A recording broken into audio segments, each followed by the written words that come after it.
When we announced our wedding date, his sister said, "That's the weekend of my Pilates certification." My husband suggested changing it. I suggested changing the guest list. When I got engaged to Mark, I was over the moon. We had been together for 5 years, and our relationship had weathered its fair share of storms.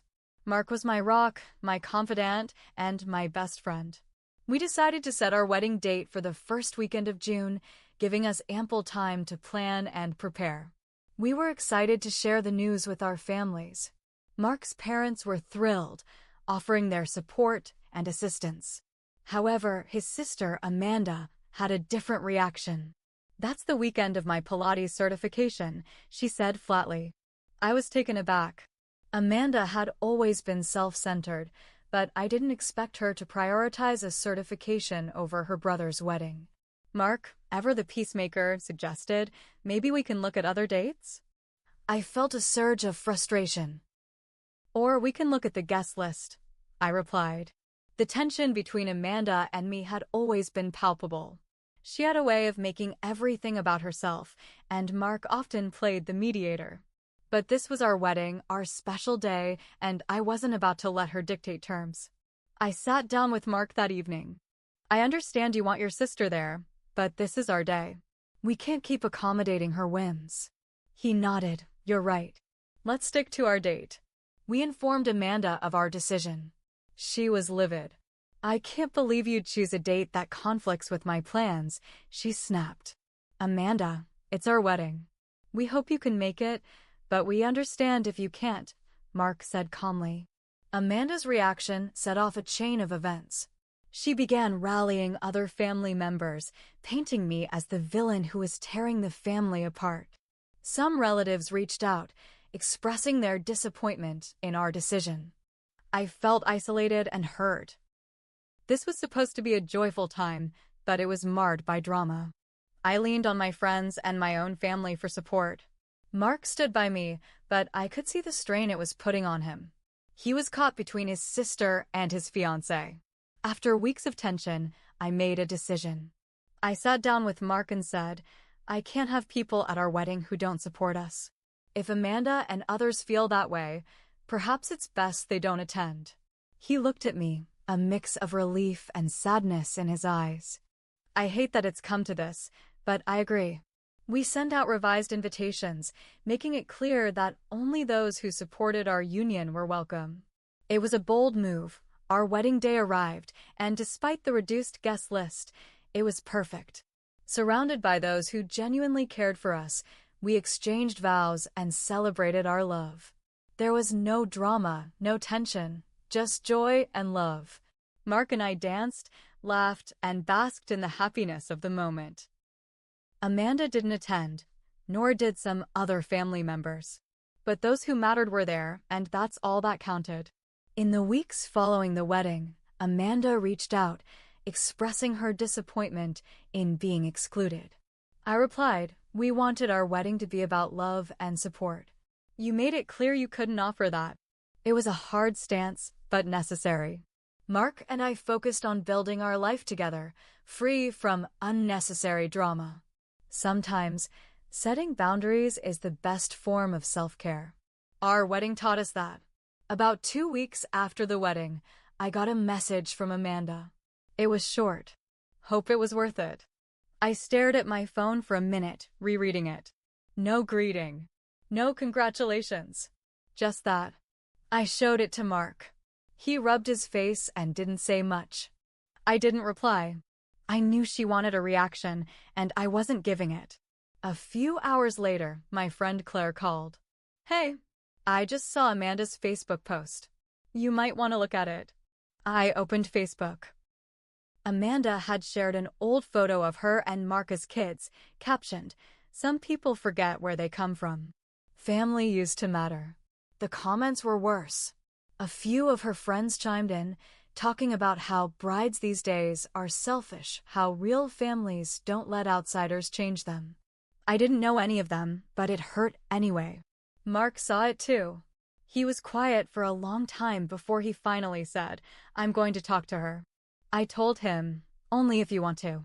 Not because you have to." He nodded. I need to. Mark drove to Amanda's place in Orange County that weekend. I didn't go. He called me after 2 hours. It didn't go well, he said. Apparently, Amanda wasn't just upset about the date. She thought I had changed him, that I had pulled him away from their family. She brought up things from years ago, like the time we couldn't attend her birthday party because I had food poisoning. She brought up a vacation Mark took with me instead of joining their family trip to Big Bear. She said I chose you over her, he said. And she's right. I did. But that's not a bad thing. He sounded tired and sad. She said she's done trying. She unfriended me right after I left. The fallout didn't stop with Amanda. Mark's Aunt Marlene stopped returning my calls. His cousin Jack, who used to send us Christmas cards every year, suddenly forgot our address. His mom tried to stay neutral, but it was clear she was hurt too. She just wants us all to get along, Mark said. I replied, she wants me to apologize for not bending over backwards. That's not the same thing. We tried inviting everyone for dinner, to talk, to clear the air. Only his mom and dad showed up. It was polite. Awkward. No one mentioned Amanda, but it hung in the air like smoke. One Saturday, 3 months after the wedding, I got a large envelope in the mail. No return address. Inside was a typed letter. No signature. You're tearing this family apart. He was never like this before you. You don't belong here. You'll never be one of us. There was also a printed screenshot of a tweet I had made during wedding planning that said, I'm not inviting people to our wedding just because they're family. That guilt trip train has left the station. It wasn't even directed at Amanda. I had just been venting, but someone had been watching closely. Things came to a head when Mark's dad called one morning. He sounded off. I just need to clear something up, he said. Did you tell Amanda she wasn't welcome at the wedding? What? No.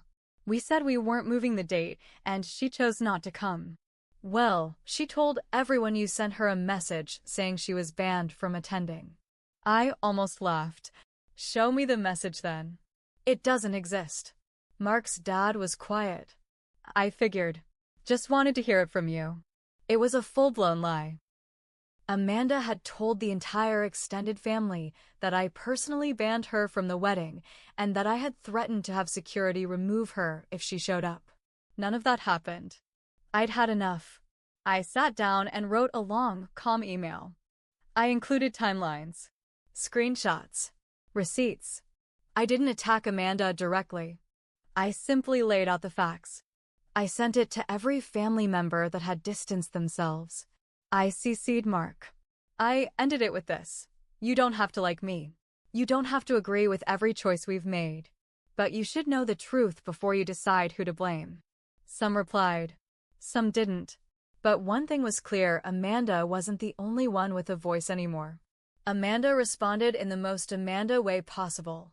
She made a public Instagram story, not naming me, but the caption said, Imagine marrying into a family and thinking you get to control who belongs.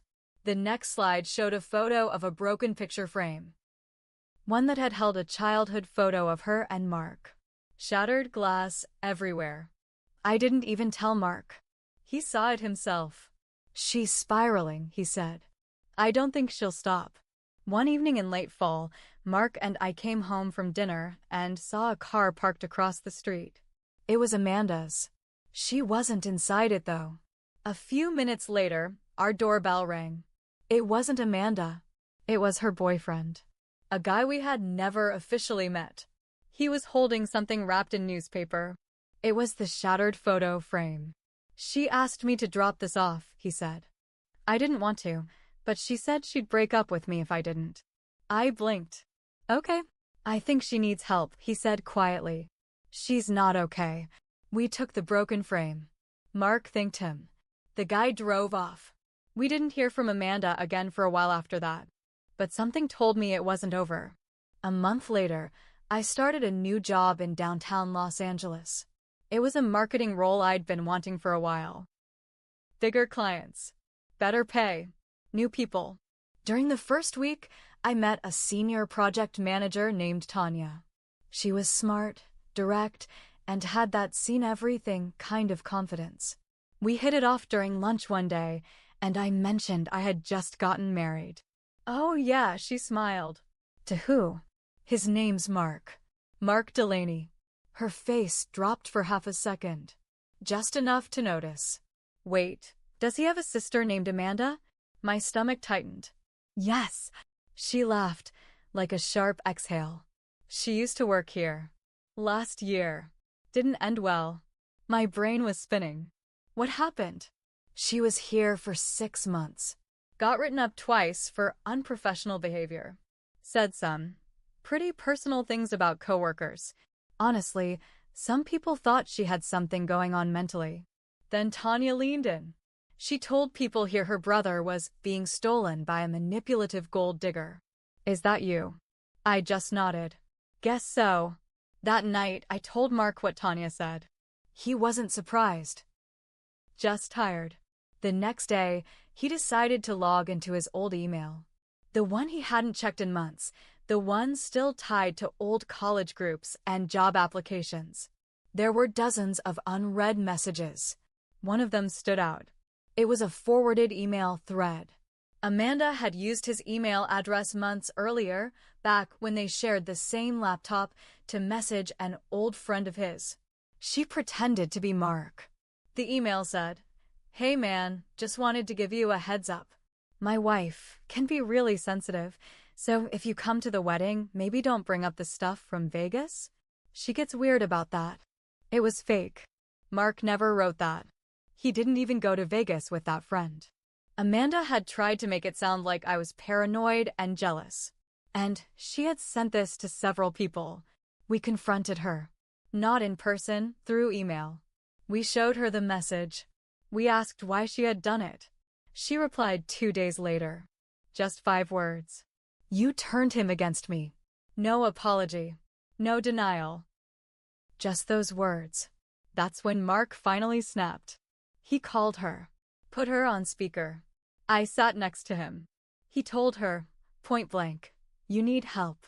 And until you get it, you're out of my life." She screamed. Like, full meltdown. Crying, yelling. She accused me of manipulating him. She even said, "I hope you regret marrying her." Mark didn't yell. He just said, "I don't." And he hung up. The next morning, his mother called. She was crying. "She's in a bad place," she said. "Amanda lost her job again. She's saying scary things." We offered to help her find a therapist. We even offered to cover the cost for a few sessions. His mom said she'd talk to her. A few days passed. Then she sent a message to Mark's mom. If he thinks therapy will fix what she ruined, he's more clueless than I thought. His mom stopped pushing after that. Quietly, she agreed Amanda needed distance.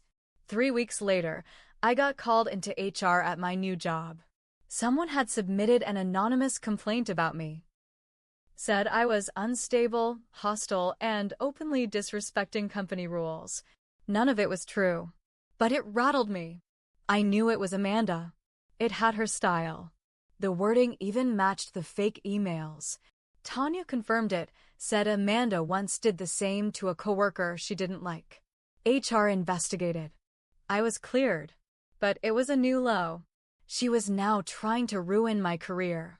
One night, Mark was cleaning out an old storage box in our closet. He found an old photo album from his college days. In one photo, Amanda was hugging a guy. Blonde, tall, smiling. The caption said, "Me and Tyler, Vegas 2014. Mark froze. That's the guy she accused me of going to Vegas with. I never even went. I looked up the name, found the guy on social media, sent him a message, casually asking if he remembered Amanda and Mark being close. His reply stunned me. "Amanda told me back then that Mark was obsessed with you and that you were leading him on. She made it sound like you were using him for money." I stopped hanging out with Mark because of that. She had started her campaign of sabotage years before we even got engaged. That night, Mark sat in silence. He held the photo of Amanda and Tyler in one hand and his phone in the other, scrolling through old messages. He was putting pieces together. Years of confusion now made sense. "She's been doing this since before we were even serious," he said, voice low. "She's been poisoning people against you. Against me." He wasn't angry anymore. He looked hollow. He finally said, "She's not just trying to ruin us. She wants me alone." The next week, Mark got quiet. Focused. He started pulling files, old emails, texts, DMs. He talked to an old coworker who Amanda had harassed in the past. Then he reached out to Tanya from my office. He gathered everything. Then he called Amanda's ex-boyfriend, the one who dropped off the broken frame. Mark didn't tell me everything they said, but after the call, he looked settled. "I'm going to show her what it feels like to lose everything you think you control." Mark created a full digital folder, screenshots, timelines, audio recordings from his call with Amanda and written statements from people she had manipulated. It was organized, airtight. He sent it anonymously to her old employer's HR department, a professional studio she had applied to for Pilates instructor training, her apartment leasing office, which included evidence of her harassing neighbors. Apparently something her ex had mentioned, but the biggest move? He uploaded a private Google document. It was titled, "The Amanda Delaney File." Then he shared the link with everyone in the family. The explosion was immediate. Her training certification was pulled. Apparently, the studio had a clause about demonstrated harassment patterns. Her lease wasn't renewed. Her ex-boyfriend also filed a formal harassment report with the apartment complex. Her family group chat, usually full of baby photos and Sunday brunch invites, blew up. Everyone now saw the full picture. People who had distanced themselves from us quietly reached out. One cousin wrote, "I had no idea. I'm so sorry." Amanda posted a sob story on social media about being attacked by liars, but nobody bought it. Not this time. She was losing control. In all of this, I'll be honest, I made mistakes too. Early on, I could have handled things with more grace. I did make a few snarky posts. I did let my frustration get the better of me sometimes. There were moments where I wanted her to suffer, not just to stop. And that's on me. But I didn't lie. I didn't sabotage. I didn't try to destroy someone's life. I just wanted peace. 3 weeks after everything came crashing down for her, Amanda sent Mark one final message. "I hope you're proud. You humiliated your own sister. She'll never forgive you." Mark stared at it, then said, "She's right about one thing." I asked, "Which part?" He said, "I am proud. For once, I stopped protecting her and started protecting us." He didn't reply. He blocked her number. Deleted the thread. That was a year ago. We haven't heard from Amanda since. She moved out of California. Deleted most of her social media. Last we heard, she was working at a yoga studio in Colorado under a different last name. Sometimes, I still think about her. About how jealousy, when left unchecked, can rot a person from the inside out. And I think about Mark, who finally saw the truth, who chose us. In the end, we didn't just survive her storm. We outlasted it. And when it was all said and done, she was the only one left standing in the wreckage she created.